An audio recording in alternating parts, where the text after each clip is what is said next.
अथ माँ का संशय।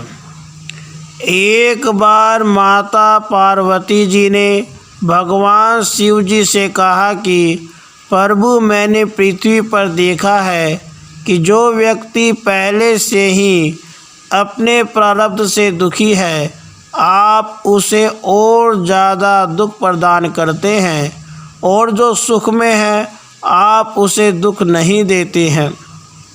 भगवान ने इस बात को समझाने के लिए माता पार्वती को धरती पर चलने के लिए कहा, और दोनों ने इंसानी रूप में पति पत्नी का रूप लिया और एक गांव के पास डेरा जमाया। शाम के समय भगवान ने माता पार्वती से कहा कि हम मनुष्य के रूप में यहाँ आए हैं, इसलिए यहाँ के नियमों का पालन करते हुए हमें यहाँ भोजन करना होगा। इसलिए मैं भोजन की सामग्री की व्यवस्था करता हूँ, तब तक तुम भोजन बनाओ।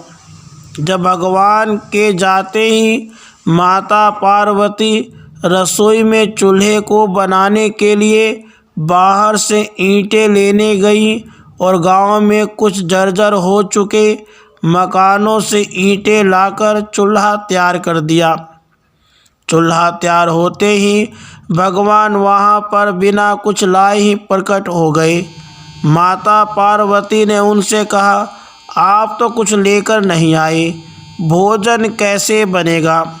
भगवान बोले, पार्वती, अब तुम्हें इसकी ज़रूरत नहीं पड़ेगी। भगवान ने माता पार्वती से पूछा कि तुम चूल्हा बनाने के लिए इन ईंटों को कहाँ से लेकर आई?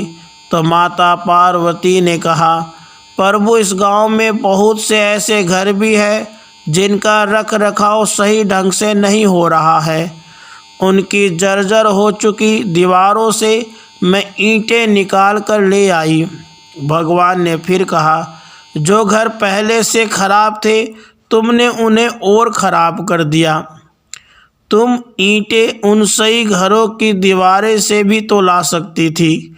माता पार्वती बोली, प्रभु, उन घरों में रहने वाले लोगों ने उनका रख रखाव बहुत सही तरीके से किया है और वो घर सुंदर भी लग रहे हैं। ऐसे में उनकी सुंदरता को बिगाड़ना उचित नहीं होता। भगवान बोले, पार्वती जी, यही तुम्हारे द्वारा पूछे गए प्रश्न का उत्तर है। जिन लोगों ने अपने घर का रख रखाव अच्छी तरह से किया है, यानी सही कर्मों से अपने जीवन को सुंदर बना रखा है, उन लोगों को दुख कैसे हो सकता है?